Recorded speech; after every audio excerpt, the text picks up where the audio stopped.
She told police 2 men had broken into the store, that they attacked both of them, that she survived, but the evidence inside the store told a very different story. What's up, guys? I'm Gabbi Dee, and this is Beyond the Bonesaw.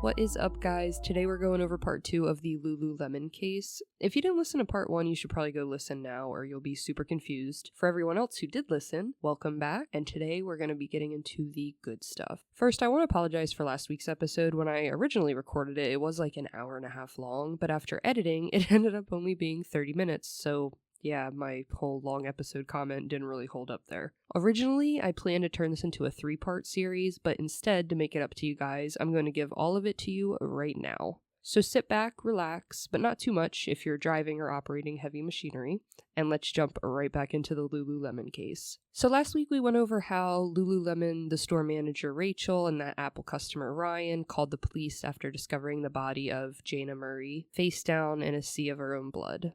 She was left murdered and sexually assaulted with over 331 wounds to her body, which is still insane to me. And in the Lululemon bathroom was another woman, Brittany Norwood, who was found alive. She was zip-tied, injured, sexually assaulted, and terrified. With the community understandably going crazy about 2 murdering men on the loose, Detective Dimitri was determined to solve the case. And after finding Jayna's car and the evidence inside, his suspicions shift to the sole survivor of today's story. The last comment I made on the last episode was that he knew he had to tread carefully. Accusing a sexual assault victim who was beaten and on the brink of death could be life-altering if he was wrong. There would go his career, his life, probably his community as well. He just knew he had to be certain before he pushed any further with his allegations. So today, let's just hop right back into it. Part 1, we also found out that Brittany's blood and DNA was in Jayna's car, the car she claimed she had never set foot in, and there was also a hat in there, and that's where they got the DNA and some blood from, honestly. There was blood on the door, there was blood on, like, the gear shift, there was blood on the steering wheel, and for some reason she left her hat in the car, so DNA and blood evidence. But then she's saying she never set foot in that car. She didn't even know what color it was or what car Jayna drove.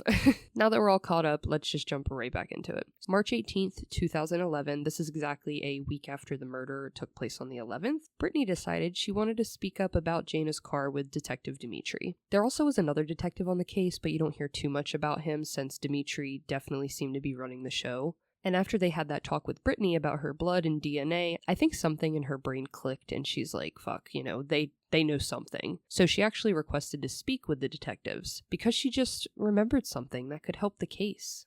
And this meeting was completely recorded for our viewing pleasure, and typically I don't post interrogation content or body cam footage, but this one is so ridiculous I'm definitely going to post it.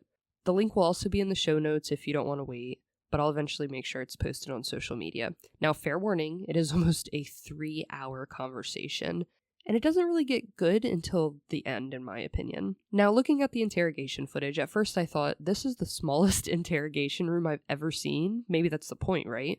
But towards the end, I learned that the camera is actually a hidden camera, so the viewpoint is very narrowed. Now, setting the stage. The camera is pretty centered.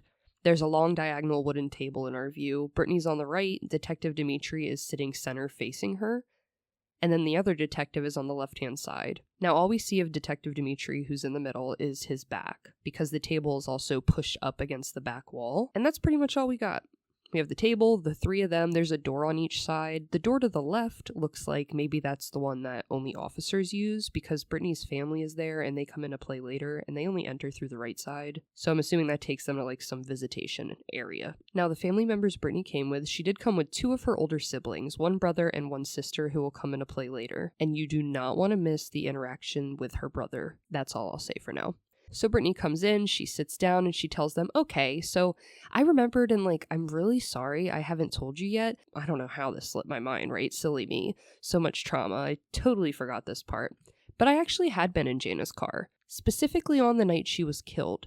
The two men actually wanted me to move it since it was parked illegally out front and, they didn't want prying eyes. So they told me to get in the car and move it.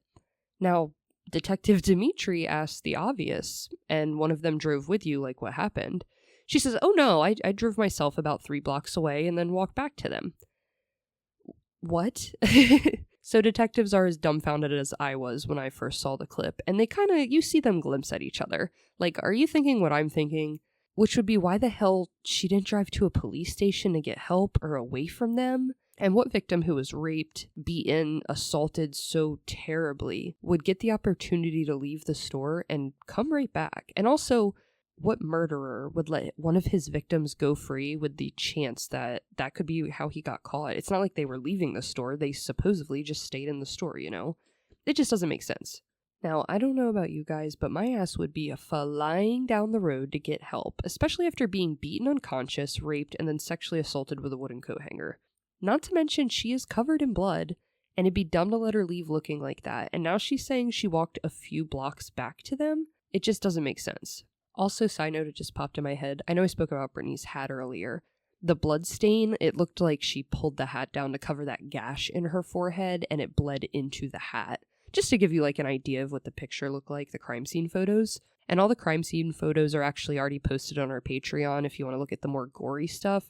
Warning, if you look them up yourself, like I said, the crime scene is horrendous. Lots of blood. So if you're squeamish, just don't even look into it. So Detective Dimitri asked, did one of them go with you? She says, no, I drove solo and walked back 3 blocks. He asked, this is Bethesda, Maryland on a Friday night, and you're telling me no one saw you walk back covered in blood. She said she saw people, but no one noticed. She even admits she saw an officer drive by her when she parked the car, and she did literally nothing. She didn't flag him down, flash her lights, nothing. And we actually know this is true because the officer she's talking about is the one from part 1 that helped find Jayna's car in the first place. So they both saw each other, and she did nothing. So she left the vehicle there and walked back to the store to just die, I guess. I don't really know how else to say it. And when they asked her why she didn't go get help, she said that they knew her name and where her and her family lived, and they threatened to kill them all. Now Dimitri counters, well, if you came to get help, we would have went right there and arrested both of them. Problem solved, point blank period. That would have been it. But she claims she was too scared and stuck to her story. And at this point, the suspicion on Brittany just grows and grows, and with great reason. Now, let's dig into some evidence because it is crazy. So you guys remember I said in part 1, Brittany was found zip-tied in the bathroom? Did any of you listeners pick up on the fact I never said how she was tied up or what she was tied to? That's just because I didn't want to give it away. It's very suspicious, and if you guys knew right away how they found her, you would have been like, what the hell, squint-eyed at her. So Brittany was lying on her back in the bathroom with, her legs are zip-tied, her hands are zip-tied. She's not zip-tied to anything, guys. She's literally laying on her back with her hands above her head, just laying there. And Detective Dimitri was like, why would we even believe that when he finally confronts her?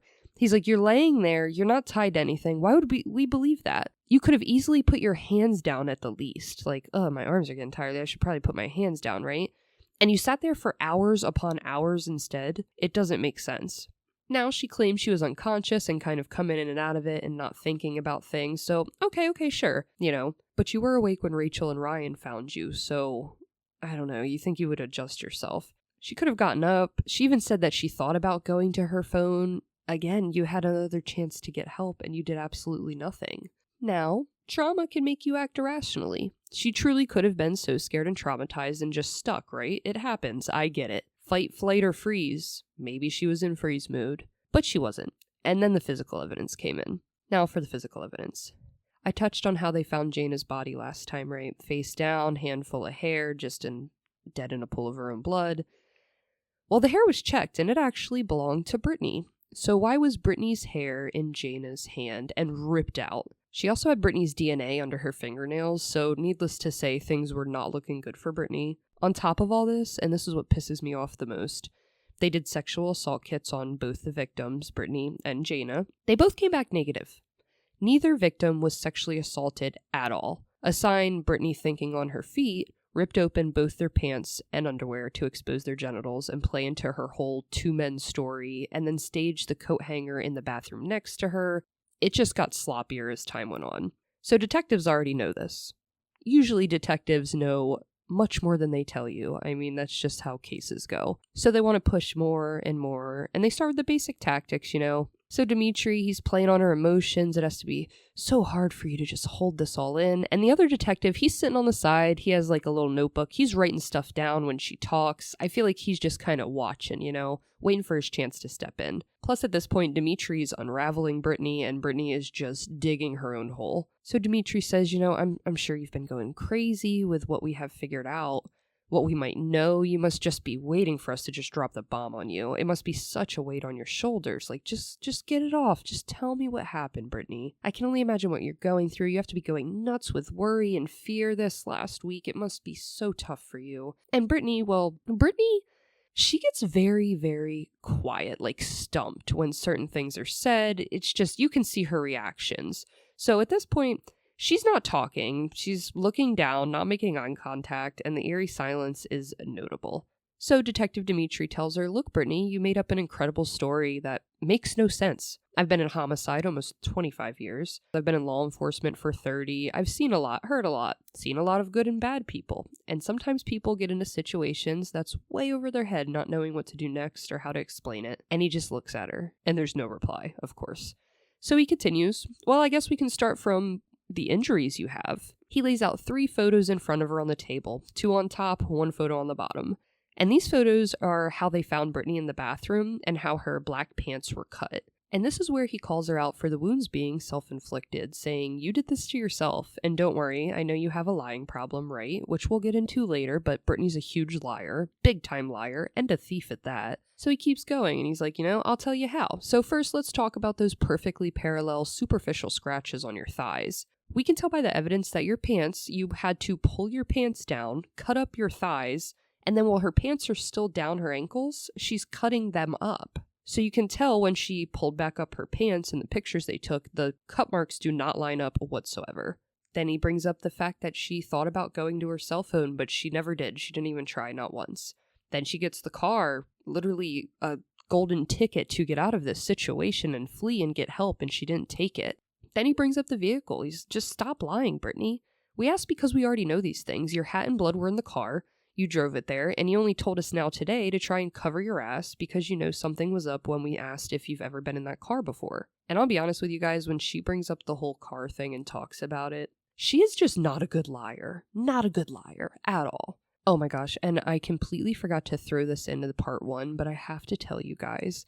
I'm not sure when this was said. I'm pretty sure it was during her first interview with the police in the hospital. But the detective asked her, why didn't they kill you? They killed Jayna brutally.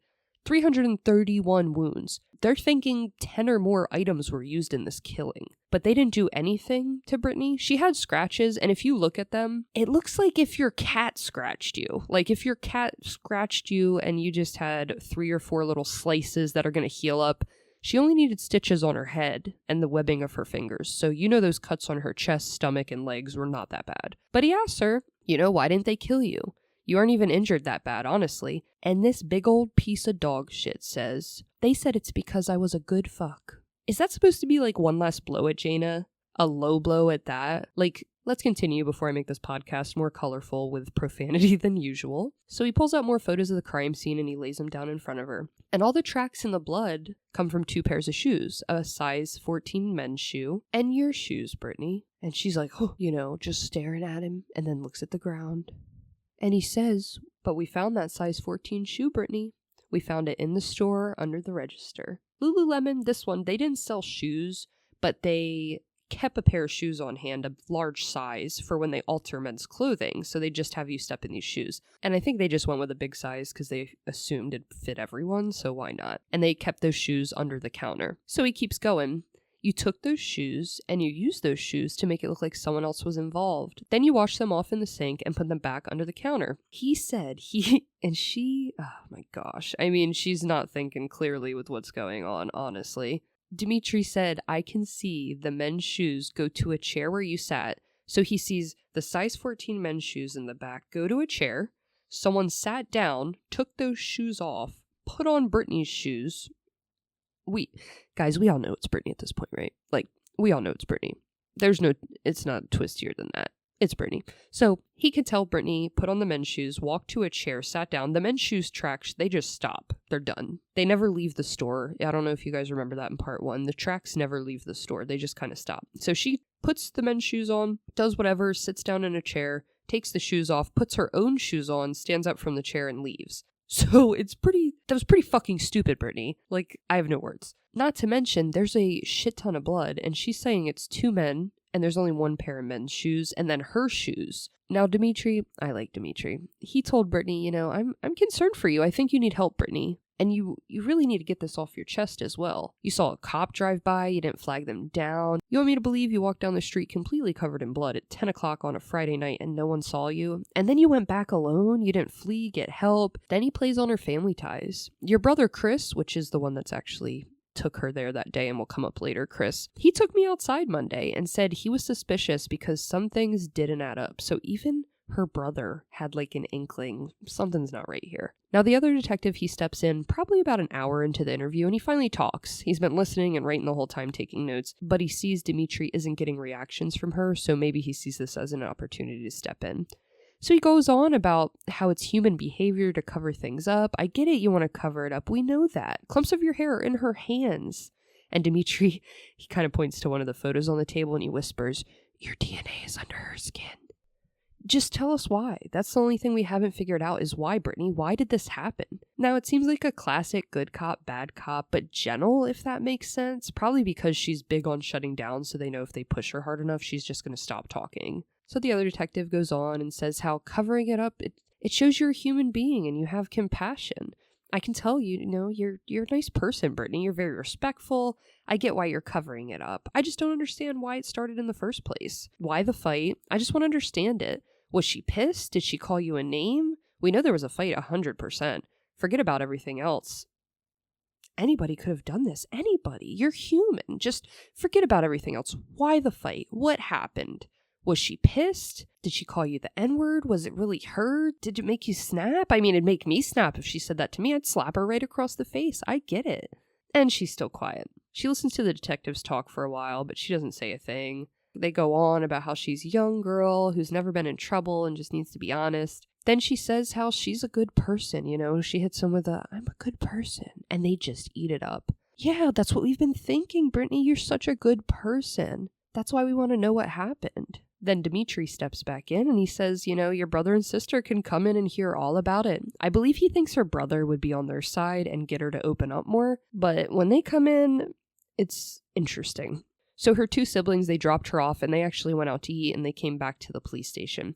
So when they get back, Detective Dimitri, they bring him in the room with them and there's 5 of them now in the room and they're talking. And Dimitri says either I'ma tell them or you can tell them. But first he reads her rights and says she isn't under arrest, not yet at least, but he wants to get that out of the way. So the detective brings her 2 siblings in from the right, her older brother Chris and her older sister Melissa. Now the detectives are standing and they're a little off camera and they let the 2 siblings take their seats. And Dimitri tells the siblings what Brittany claims happened. So Dimitri, he tells the siblings pretty much everything. How Brittany said that she was raped and blacked out, how she saw the cop car and left the car there, how Brittany's blood was in the car and she knew that it would trace back to her, so she came up with a story that made her drive the car away. And this is where Chris cuts him off, which Chris does a lot. He just asks, come up with the story, like, what do you mean? And Brittany, under her breath, she just mumbles and she's either like, or she's saying, no, I can't really tell. But I think she's trying to, deny it, of course. It's hard to make out what she says, but she's definitely not agreeing with the detective. She honestly looks like a kid. She's in a fetal position, sitting with her legs up on the chair, just staring at the floor the whole time. So the detective continues. He says, she gives some bullshit excuse. She's beaten, assaulted. She gets in the car, moves it 3 blocks away, sees a cop, doesn't say anything, parks it, then walks back 3 blocks covered in blood, completely unseen. And this is Friday night in Bethesda. Someone would have seen her. And then she walks back covered in blood and goes inside so they can rape and kill her? Does that make sense to you? All evidence points to her. There's only 2 footprints, your sister, and a pair of shoes they use for people to wear when they're altering clothes in the store. Those shoes and Brittany's have tracked blood through the entire store. You can see Brittany's shoes, they go to the front door and then they go back. No one else's does. Brittany's shoes also go down the hallway to the back room, and the size 14 shoes go down the hallway into the back room. They turn around, and he told him how they stop at a chair, and then the shoes aren't seen again, but Brittany's shoes, she puts her shoes back on and continues to walk around. Then she washes off the size 14 shoe the best she can and puts it back under the counter. And I don't understand the point in that. Does she want us to believe these bad guys changed shoes when they entered, then clean them after and put them back on? Then there's the injuries. Let's add the injuries to it. Those injuries are self-inflicted. Then he brings out the pictures and shows the brother, and Chris does grab one. He explains the thigh wounds don't match up with the tears in her pants. She had to cut her thighs and then cut her pants when they were down. And Detective Dimitri tells him, you had your own suspicion, Chris, and now I do too. Brittany killed her. All her sister says is that's not possible. And the cop says, but it is. And the sister, I feel so bad for her. She starts freaking out. And Chris is calm, cool, and collected. He's like, I don't know. He puts a hand up telling her, calm down, relax. He's in a moment of disbelief, but this is his little sister. He doesn't want to believe it. She couldn't have done this, right? They're a very close, tight-knit, loving family. One of us can't be a murderer. So you can tell Chris is just a protective big brother. I get that vibe. So her brother's sitting there now. His arms are crossed. He's tuning in what the detectives are saying. He's just trying to find any little inconsistency, and he's pointing out anything he can along the way. And at this point, Detective Dimitri is specifically talking to Chris here. And they just all look so young. I mean, Brittany's 28? So they all have to be around their 30s. 30 plus, right? But they all look like babies. If you told me they were teenagers, I honestly would believe it. So Chris asks, let's say she killed her. Why would she move the car? And Dimitri says maybe to make it look like they stole the car or to avoid attention when stores began to open up that day. Then he tells Chris, we had a cop who saw someone in that vehicle around midnight and they were sitting in that car for about an hour. And we believe this is where she was coming up with her story and what to do, honestly. And this is where her sister loses it. She's a wreck. She's just crying and shook. She's dragging her hands down her face.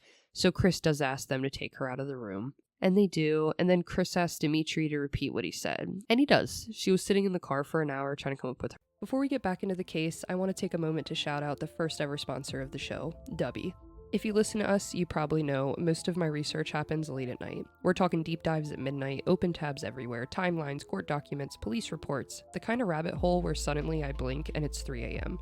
That's where Gabbi comes in. Their jitterless energy blends mean no crash, no shaky hands, and no foggy brain. Just clean focus that actually lasts. It helps me stay locked in while researching cases or recording long sessions without burning out halfway through. And honestly, I love that I don't feel gross afterwards. No guilt, no wired feeling, just steady energy when I need it most. If you want to support the show and stay sharp during your own late night deep dives, head over to Gabbi.gg. That's DUBBY.gg and use code BONESAW at checkout. That's BONESAW for 10% off your entire order. Huge thanks to Gabbi for supporting the pod, and a huge thanks to you guys for listening. Now, let's get back to it.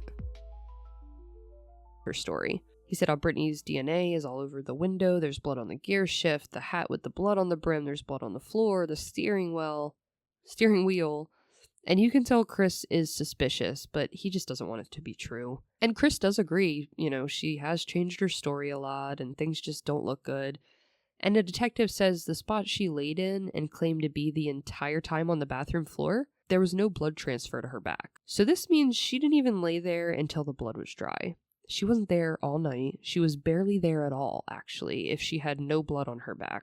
Also keep in mind, everything used during this murder was in the store. The zip ties, which I'm sorry I keep bringing up the pictures on Patreon, but everything comes back to it. The picture of the zip ties they show, it's literally a box shoved in a corner of other boxes, and all of them are closed except the zip ties, so that person knew specifically where the zip ties were.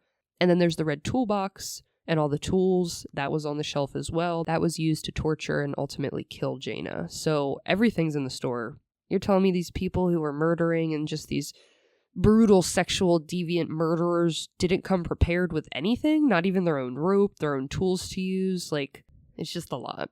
Not to mention the size 14 shoes that were found on scene and the wooden coat hanger as well. All of it was from the store. Now, Detective Dimitri does point out the zip ties on her arms and legs, and the officer tells Chris she slid them around her wrist and tightened them with her teeth.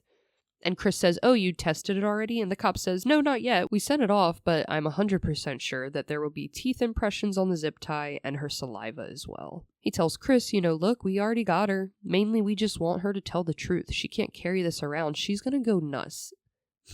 Nuts. Nuts. It's a heavy burden for anybody. She needs to get it off her chest. She needs to be honest. And he points out, Brittany, she also claimed they forced her face down on top of Jayna for some reason.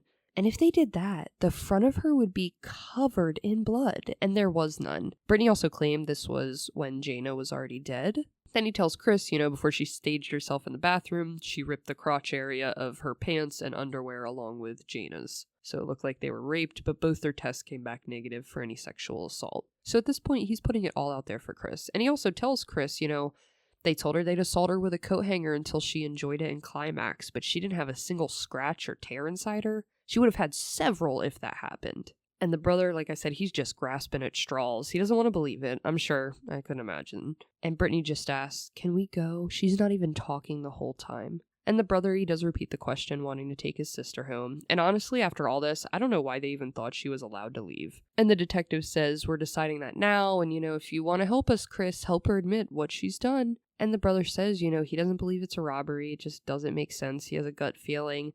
Another hour goes by of this back and forth game, and Chris asks, can I speak to my sister alone? Of course, the detectives say yeah, and they leave Chris and Brittany alone in the interrogation room, and he asks right away, did you do it? Please tell me, did you do it?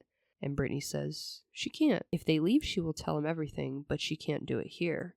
He said, you have to tell me. They aren't letting you go. Just nod your head if you did it. And I swear her head just drops straight down, but it stops. Like, I feel like she was about to nod yes, but it stops, and she says, I don't want you to be disappointed in me like everybody else. He leans forward, and they're speaking very low. It's not like a whisper, but they're making sure to keep their voices down. And Chris says, we're family. We will always be here for you, no matter what. Did you do this? And he asks her this so many times, so many, and she never says no. So eventually he says, I'll take that as a yes. So why? Why did you fight this girl? And she says, are you sure they can't hear us? And he says, yes, I checked. There's no recording devices in here. We can talk. And honestly, at this point, I thought, okay, Chris is in on it, right? His sister's a monster. He sees the truth now. He wants her to admit it.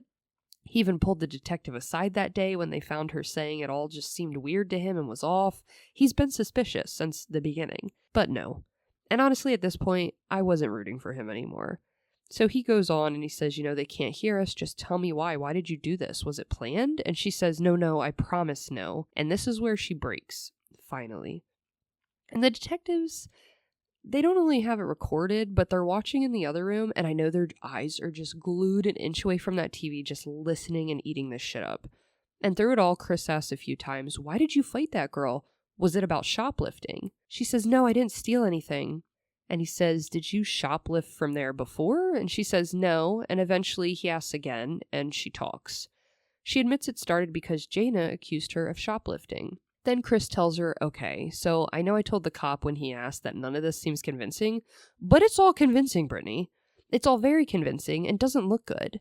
If you did this, you need to tell me so we can start preparing a defense for this. You have to tell me. And after a little more silence on Brittany's end, Chris tells her, look, we have two options. One, claim insanity, which won't work since you've talked to a lot of people now and clearly you're not mentally unstable. So then we have option two, concoct some sort of plan saying she attacked you and you just tried to cover it up. Let me see if I can get you out of here, okay? I never doubted you, okay? Which, just speaking for myself here, I'm not sure what that even means. You never doubted what? Because you thought she killed the girl right away. You said it was suspicious. Now she's beating around the bush, but basically saying she did this to Jayna, and ultimately, she killed someone.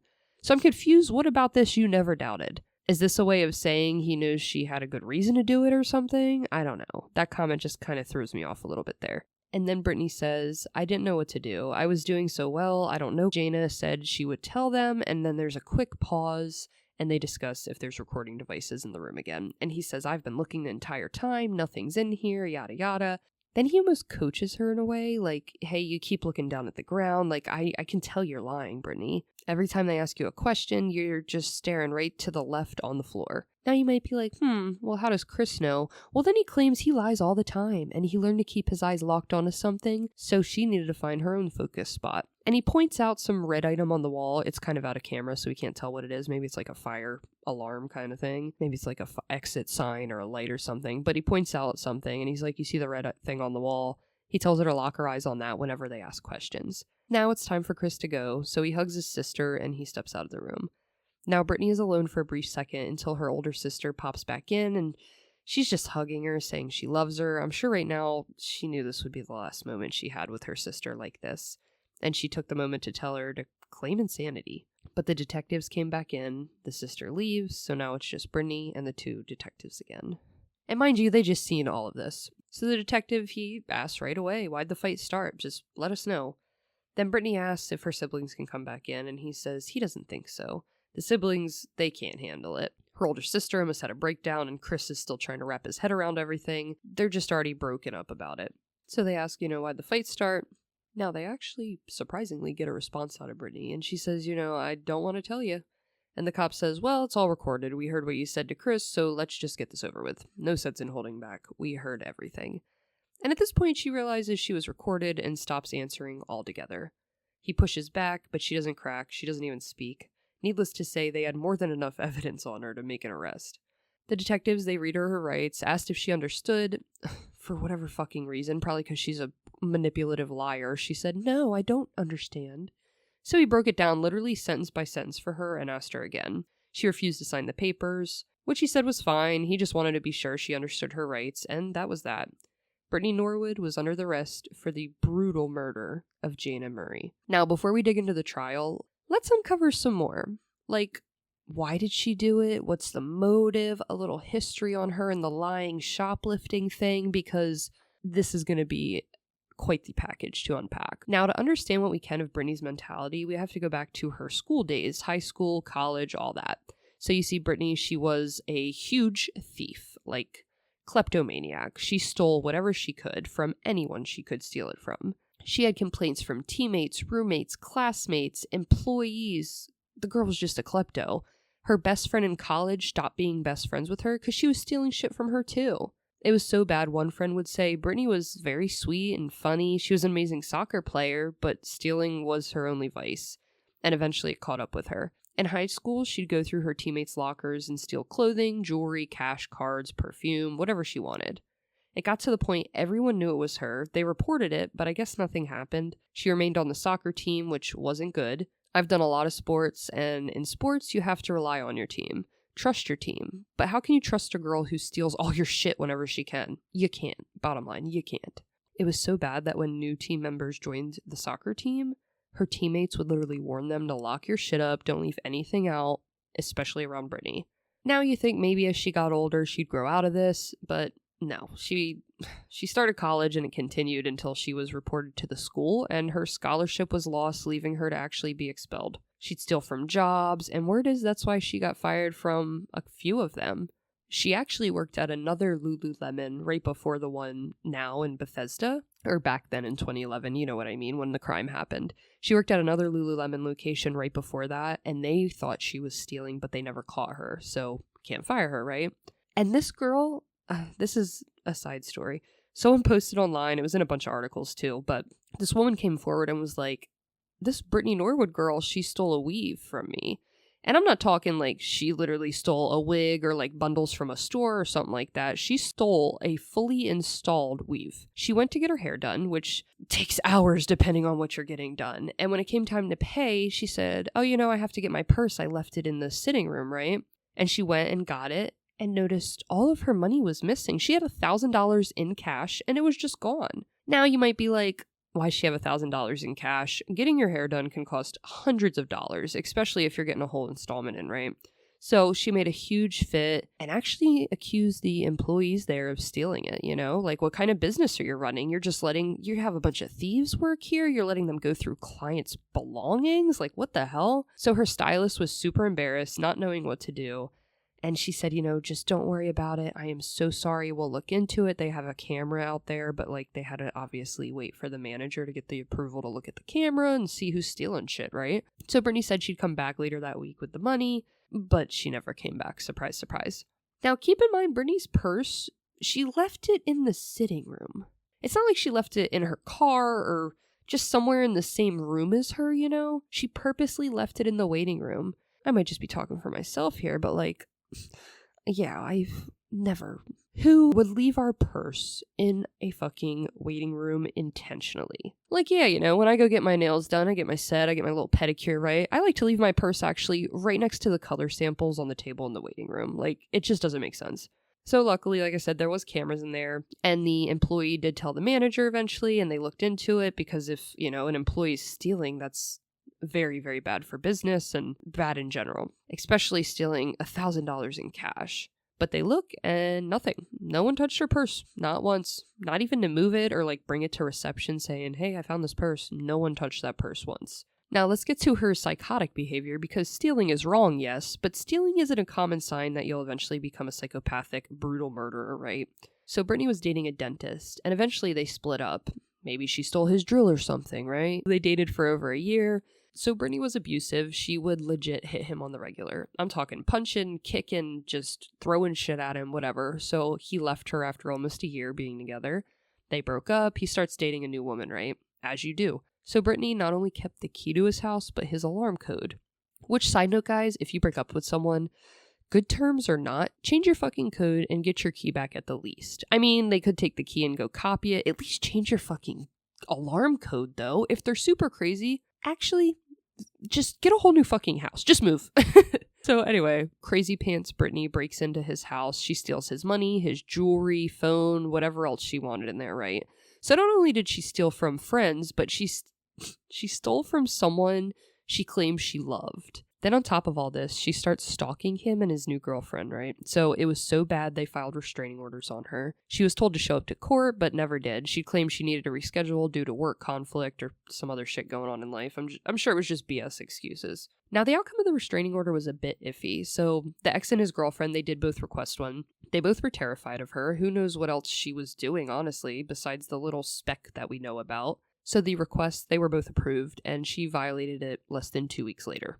In a creepy ass way. So her ex, like I said, he was a dentist. Him and his girlfriend, they're at the dental office, right, where he works. And they see Brittany in her car parked out back in this little alleyway, just sitting there gawking at them. Like, so they're like, we gotta go. And they get in their car, they go home, and she fucking followed them. Luckily, they got home safely, thank God. And they called the police, and, you know, next thing you know, there's a warrant out for arrest. I do know that this mess she caused with her ex is allegedly what pushed her to move in with her sister in Washington, D.C., and then the first episode kind of covered the rest with her bouncing around job to job and whatnot. So you guys know Brittany isn't just a brutal murderer. She's also a compulsive liar, a thief, a stalker, an untrustworthy piece of shit. So let's get on with the motive and what really happened that night that she killed Jayna. First, I want to add something I did not put in part 1, but it's kind of just clicking in my head now, and I feel like it's something that I want to share with you guys. Jayna's family, especially her parents, they visited Brittany in the hospital after, you know, her daughter was murdered. Within 24 hours of their daughter being murdered, they visited Brittany. Jayna's mom was there. She was trying to comfort Brittany. She hugged her, and little did she know she was trying to comfort her daughter's killer. She even wanted to send Brittany flowers in the hospital when she saw her, and she said, you know, thank you. I'm glad you're alive. I'm glad you made it through. I know you tried to help her however you could. So she actually wanted to send Brittany flowers. And if Brittany wasn't a piece of shit, that would have been super sweet. Like, your daughter just died, and you're just trying to console the other woman who was there, who went through this trauma with your daughter. It's just such a pure gesture. In the end, Brittany refused the flowers, so they didn't send them to her, but still, everything else that happened just says a lot about her family, honestly. And her family found out on their way to Jayna's funeral that Brittany was arrested and involved in the murder. So, like, you had this traumatic experience happen almost a week ago. Your daughter's dead. Brutally killed. And the survivor who you comforted and just appreciated that they tried to help your dying child turns out to be the one who killed her. Now, with all that said, let's get back into the motive and what happened that day. She was stealing from her coworkers and the Lululemon store she worked at. Surprise fucking surprise, right? No one saw that coming. So, Lululemon, they were on to Brittany, and honestly, they were just waiting to catch her in the act. I actually worked human resources for most of my adult life, and I know it can be so hard to fire someone. Like, you have to catch them in the act, you have to have a paper trail. Because even when people are caught red-handed, I had one employee who was doing drugs, like hardcore, falling all over the place in the trash can, so I fired her on the spot, because clearly she's onto something. And even when you catch people red-handed, they'll still think they can take you to court for, like, wrongful termination or to get unemployment. So, Lululemon, they're trying to catch her in the act, right? It wasn't even just the store she was stealing from all of her coworkers. She is stealing right out of their bags and purses. And for anyone thinking to steal or who likes to steal, don't do it. Just stop. Like, really think about it. It's so easy to narrow it down to a certain person, especially in Brittany's case, because it's certain times things are stolen, it's certain shifts, and it's always Brittany's shifts. Did I say shit or shifts the first time? I meant shifts. You guys know. So these workers, they're missing money, belongings, even perfume. Now let's talk about the perfume, because this is a story in itself, and don't quote me word for word. I just remember the gist of it and I want to throw it in here. One of her coworkers, we're just going to call her Lisa. She walks in and Brittany's like, oh my God, you smell delicious. What perfume are you using? You smell so good. She's just complimenting Lisa. And Lisa's like, thanks, girl. I got this new expensive perfume. I love it. And she actually took it out of her bag and shows Brittany like the brand and everything, right? And that same exact day, it went missing. Now, Lisa, all the other coworkers and managers, they all have this inkling, Brittany's the Lululemon kleptomaniac. So then Lisa looks in Brittany's purse and her perfume is right there. Now, I'm not sure how Lisa acted after she found it. I don't really remember. I don't think she stated that. I think she kind of just told the story. But are we surprised? I mean, she's literally a thieving shitbag. So remember all this? Brittany has this label. Everyone knows she's a thief, yada yada. She hasn't even been there for a full 6 weeks. 6 weeks, and she's already doing this bad. Some of the girls there even caught her going through their bags, so they went to upper management. And remember, this is 2011. There's no cameras in the store, so it's literally just word against word at this point. There's no proof. So they knew they needed to catch her red-handed. There's actually a manager meeting a few days before the murder, and pretty much all the managers were just getting on the same page and coming up with, ideas on how to catch her and whatnot. So everyone knew about this. Catch her red-handed, get her fired. Rachel and the other managers, they decided to implement bag checks now. So at the end of your shift, you just kind of poke your head in each other's bag, make sure no one's stealing. And who knows, maybe this was specifically after Brittany's shifts, but they're just trying to catch her, Now that night, Jayna, she wasn't even supposed to be there. She actually switched shifts, but God, I couldn't even imagine thinking like, oh my gosh, that could have been me. I was supposed to be there. Before we jump back into the action, I have to shout out the first ever sponsor of our show, Gabbi. If you follow me on social media, you already know I'm usually deep grinding Apex or running missions in Warframe. And when you're locking in for hours, the last thing you want is that mid-game crash. That's why I've been loving Gabbi. They're known for their jitterless energy blends, which means no crash, no weird shaky feeling, and no guilt. Just clean focus that helps you lock in and carry your squad for hours. And if you're an anime fan like me, you have to check out the Crunchyroll collab. The anime-themed shakers are insane. I've got the Chainsaw Man energy blend and the Free Run shaker on the way, and I cannot wait to show you guys. If you want to level up your setup and support the show at the same time, head to dubby.gg, that's dubby.gg, and use code BONESAW at checkout, BONESAW, for 10% off your entire order. All the info is in the show notes. Huge thanks to Gabbi for believing in the pod, and a huge shout out to you guys for listening. Now, let's get back to it. This wasn't a specific person Brittany was trying to kill or attack. She would have killed whoever was there that night, because they would have caught Brittany stealing a pair of black Lululemon pants. So they close up, Jayna checks her purse, she sees the pants, and she asks Brittany, did you pay for these? And of course Brittany in her lying ass says, yes, I did earlier. So I'm assuming that day maybe Brittany was with another manager, but shifts changed, so Brittany still stayed, and then Jayna came in and she was just closing with the new manager on there. Now, the manager that was there earlier is who Brittany claimed to buy the leggings from, but she didn't have a receipt or anything. And Jayna says, okay, this is easy enough for me to solve. And she pulls out her phone and calls that manager, who of course says, no, she's lying. Brittany didn't buy anything from me today. And there's also no transactions in the computer that match her story either. So Jayna was like, okay, well, I have to let Rachel know and we'll deal with this tomorrow. So they both head out the store. Jayna locks up and they both go their separate ways. Now, Brittany claims she really did forget her wallet, but she's literally the worst liar I've ever heard of. And I just covered Clark Rockefeller case last week, which go check that out, episode 4. And he literally was the biggest con man in the world. You had to think of a way to bring her back, and you thought this was the only option you had to fix the situation. I think Britney had her new dream job coming up because remember a couple days after, she had her second interview. And this would have destroyed it if for any reason, Lululemon was being used as a reference. I think she thought this was going to destroy it, and in her fucked up little head, this was her only option. Now, me personally, I think having a mental breakdown in the safety of my own bed and never going back to that store again would have been a better option, but I'm not a raging kleptomaniac killer, so what do I know? Also, if she really did leave her wallet after that encounter with Jayna, I think that's the world's way of giving you a very humbling, well-deserved sign to take a very long walk home and reevaluate your character and life choices. But let's move on to the trial, shall we? And remember, sadly, we only have Britney's side of the story, which isn't much. The detectives filled in most of the gaps, and we will go over that a little later, but who really knows what really happened? Now, Britney, between the time she was arrested and trial, there was only a 7-month window, and I found some recordings of her in prison. She was upset they weren't giving her nail polish in here. She doesn't have makeup. She can't get her hair done. We aren't even allowed to wear makeup. In my opinion, you have much bigger things to worry about than your appearance in prison, but I digress. She literally, if you shoved Regina George from Mean Girls into jail, that's the vibe I get from Britney. So let's go to trial because there's really nothing else interesting that Britney could manage to pull out of her little Dululu head. And before we get into the trial, if you're wondering at all like how her family felt, I only found a statement from her dad when the truth about his daughter came out. He just said, and I quote, "It's beyond belief about my daughter committing such a heinous, malicious crime." Now, let's begin trial. So prosecution, obviously, they fought for life in prison without the possibility of parole. They said, she will do this again. I mean, guys, she murdered Jayna over a pair of leggings she stole. Leggings. What else would she kill someone over? Taking her parking spot? Maybe being out of lilac nail polish at Walmart? It'll happen again. Especially if she gets away with it, which thank God she didn't. They said it's clear whenever Britney gets into a pinch, she lies. And this time the lie didn't work and it led to a murder. Now her defense would say Britney acted in self-defense. Prosecution would argue Britney planned the murder. Defense would say Jayna was the initial aggressor. Prosecution would remind them politely that Britney's wounds were self-inflicted.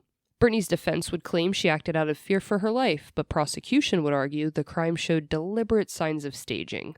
Of course, Jayna's family was in the crowd the whole time, and you might be asking, like, what about her family? We haven't spoken much about them, right? So, her family, they wanted to know what happened, and I fully get it. I was talking to my boyfriend when this came up, and I was like, I can't even imagine being in that situation. It would scar me for life seeing and hearing everything, seeing the photos, the testimonies.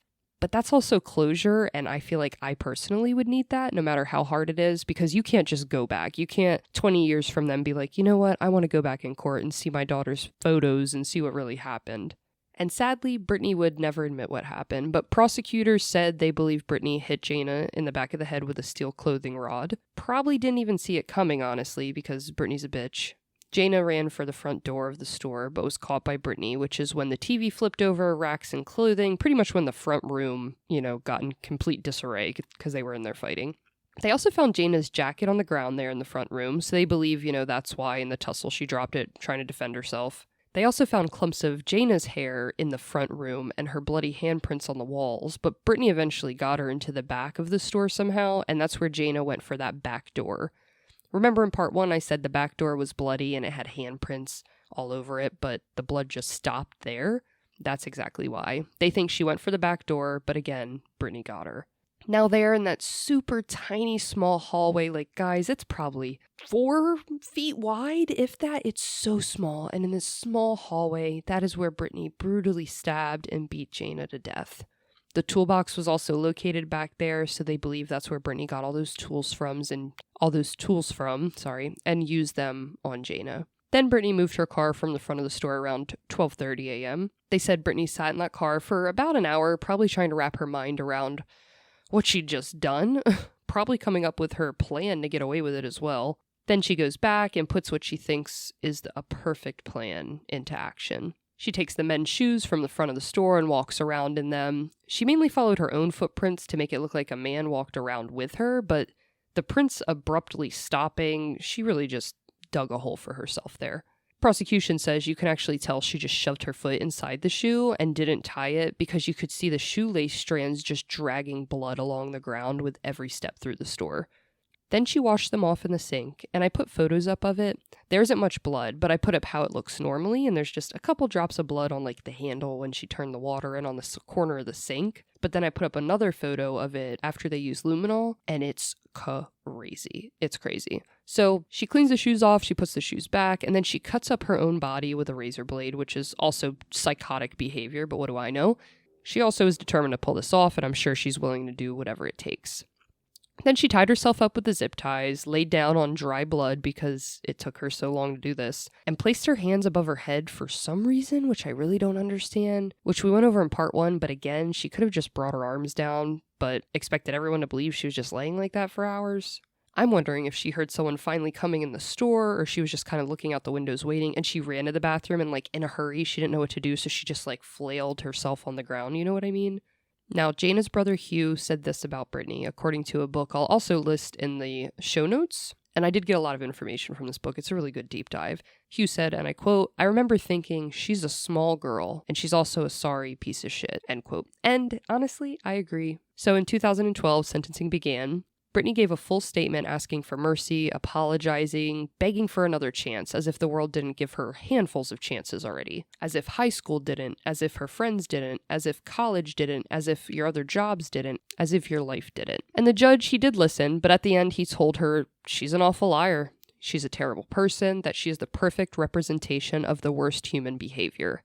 He said after every blow you had a chance to think about what you were doing, and instead you mutilated her. And guys, remember, she stabbed, mutilated, cut, destroyed her body, and did it in over 331 blows. And there's points the detectives could tell where she paused to go get other items to use in the killing. She had so long to stop and just didn't. In the end, sentencing only took 1 week, and on January 27th, 2012, Brittany Norwood was sentenced to life in prison for first-degree murder. She is now at the Maryland Correctional Institution for Women, where I hope she is literally rotting. Now, Brittany would appeal, claiming they didn't read her rights soon enough. They stated at the time she wasn't arrested, so they legally didn't have to yet. And once she was read her rights and arrested, it was all on video, so I really don't know what the fuck Brittany's talking about. I even saw it happen, but good try, Brittany. Jayna's family would go on to create a foundation called the Jayna Troxel Murray Foundation in her honor. If you'd like to see how you can support them, I'll make sure to post in the show notes. I'll put links everywhere, just so you guys have access to it easily. Definitely let me know what you guys think. If you've heard anything else, I'm definitely interested. There's a lot out there, and I'm wondering how much more is out there I haven't heard. If you've been enjoying Beyond the Bone Saw and want more, the Patreon is officially live. Over there, you get early access to episodes, ad-free listening, gory crime scene photos, and bonus content that I don't post anywhere else. And the first 10 Patreon members will actually receive a free goodie bag full of surprises handpicked by me. So if you want to support the show and help me keep bringing you guys these stories, you can check us out on Patreon. The link will also be in the show notes and direct links on all social platforms. And if you haven't already, consider leaving a 5-star review on Apple Podcasts, Spotify, or wherever you're listening. It really helps the show grow and reach more people, so leave us a review, subscribe, and tell your friends. You can let me know how you feel on TikTok, Instagram, or YouTube. All of them are at Bonesaw Pod. You can find us on Facebook at Beyond the Bonesaw. And you can even send us some case suggestions at beyondthebonesaw@gmail.com. I've gotten a few cases already, and I promise I'll get to all of them. I'm actually going to do Pamela Smart as the bonus episode in Patreon. And I can't remember who recommended it off the top of my head, but thank you, because I've never heard of that case, and woo, it is a doozy, guys. But until next week, I am your host, Gabbi Dee, and I'll see you guys beyond the Bonesaw.